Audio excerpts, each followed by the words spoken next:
Este es un video del ciclo Mitos y Verdades del canal de Fogón en Fogón y la radio cooperativa.uy.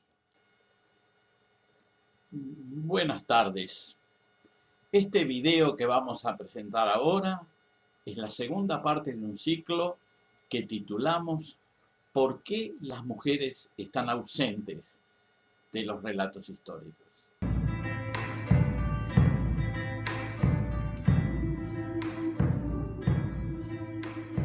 Las sociedades nativas americanas eran diversas tanto en sus hábitos productivos como en sus organizaciones sociales.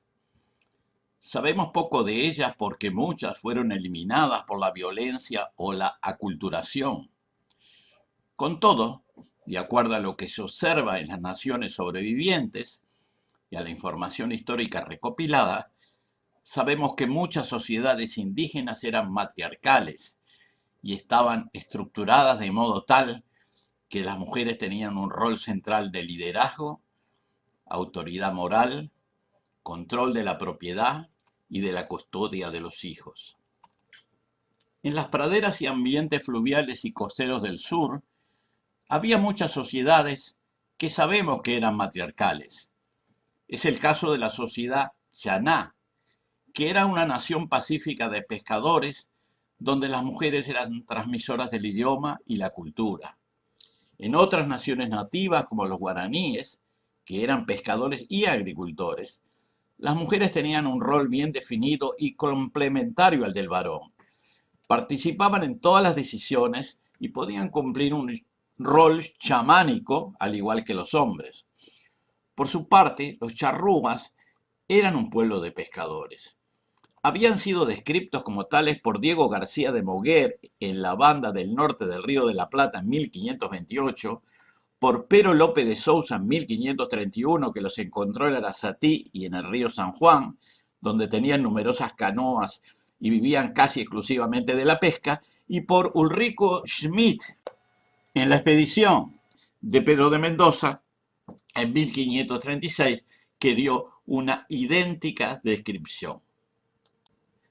Teniendo en cuenta ese hecho, asumimos que en estas comunidades costeras el papel que cumplían las mujeres era similar al que tenían entre los chanáes, que también eran pescadores, como transmisoras de linajes y cultura, crianza de niños, obtención y preparación de alimentos y fabricación de abrigos y vestimentas. Cuando llegaron los europeos se establecieron en la costa y a la orilla de los ríos mayores. Esto obligó a los pueblos nativos del litoral estuárico, oceánico y fluvial a alejarse de las costas y de los ríos. Eso tuvo varios impactos. En primer lugar, las naciones litorales debieron abandonar sus territorios tradicionales.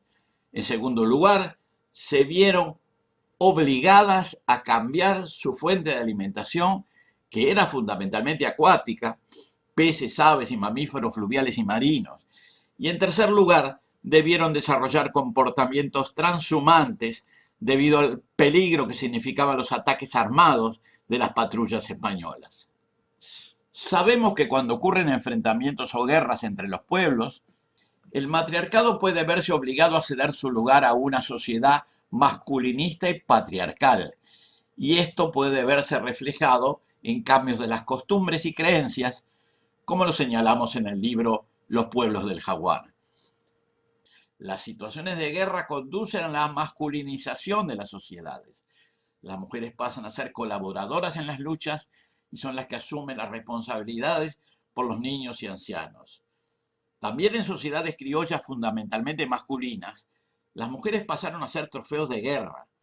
Muchas fueron hechas prisioneras para uso doméstico y sexual, afectando a mediano plazo el crecimiento demográfico de las comunidades nativas, que en pocos años disminuyeron dramáticamente su número.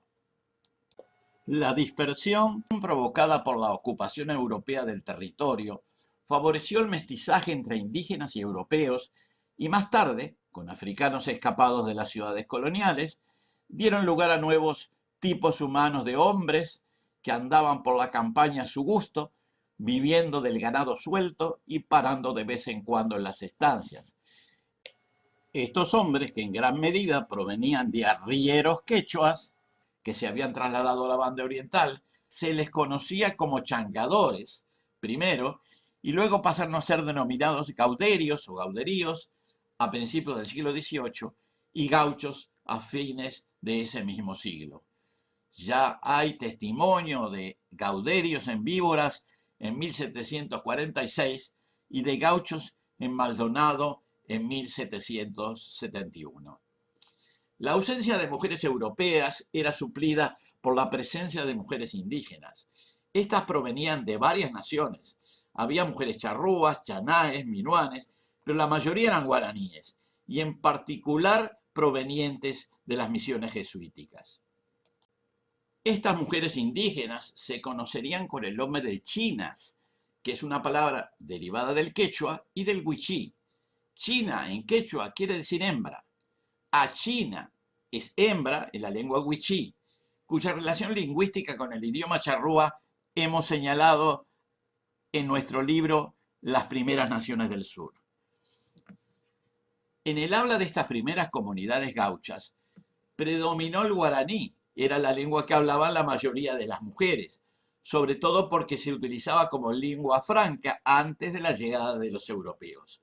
Las mujeres indígenas y sus hijas mestizas fueron quienes consolidaron la cultura rural, que al principio se expresaba en guaraní y que fueron, en definitiva, las madres y las abuelas de los soldados guaraníes de Artigas. Durante la segunda mitad del siglo XVIII y la primera mitad del siglo XIX, la lengua de muchas comunidades de gauchos y de los peones de estancia era el guaraní. Muchas palabras del castellano rural tienen ese origen, tal como describimos en nuestro libro Uruguay-Pirí. El panorama de las sociedades urbanas era bastante diferente. Allí se habían instalado muchas familias españolas, dando lugar a una reproducción provinciana y bárbara, al decir de Barrán, de las costumbres de la península. Fueron precisamente estos vecinos y colonos que controlaban la economía y marcaban las pautas sociales. Las hijas de dichas familias eran criadas muy conservadoramente. A fines del siglo XVIII a Montevideo llegaron esclavos africanos para su distribución en el virreinato y muchos quedaron en Montevideo y otros puntos de la banda oriental. En 1810 en Montevideo se estimaban en un 25% de la población. De esos grupos surgieron poblaciones mestizas afrocriollas que junto con los demás mestizos fueron creando una mezcla demográfica que caracterizó una parte importante de la población del Montevideo republicano.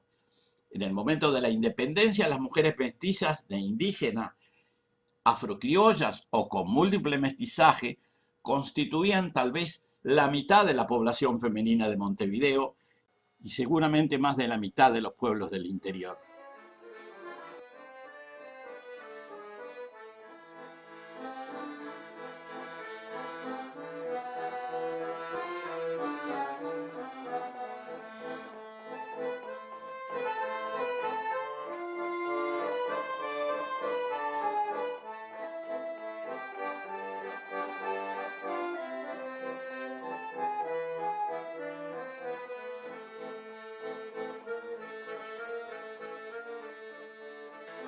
Según el censo realizado por orden del general José Artigas, a las familias que participaron en el éxodo de 1811, había en ese momento 2.207 mujeres, lo que representaba el 54.7% de la población civil, sin incluir al ejército.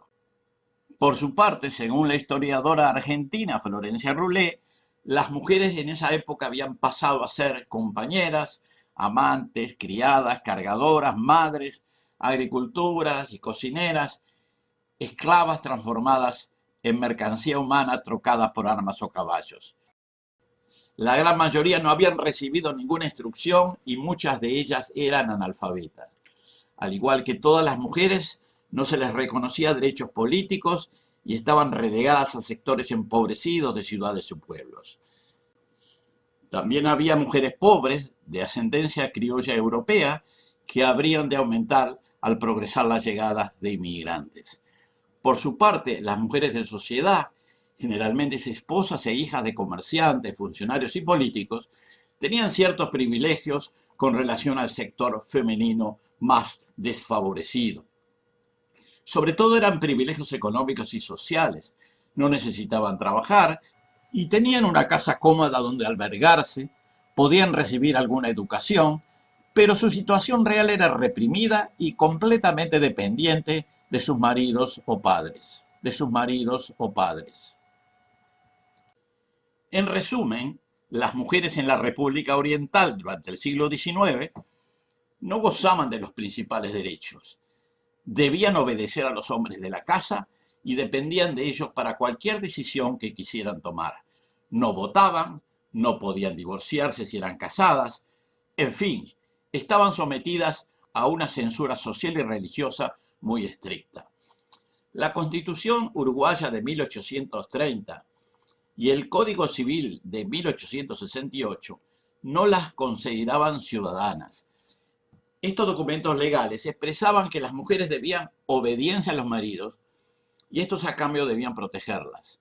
Estaba prohibido para el sexo femenino ser escribano, testigo, curador y albacea.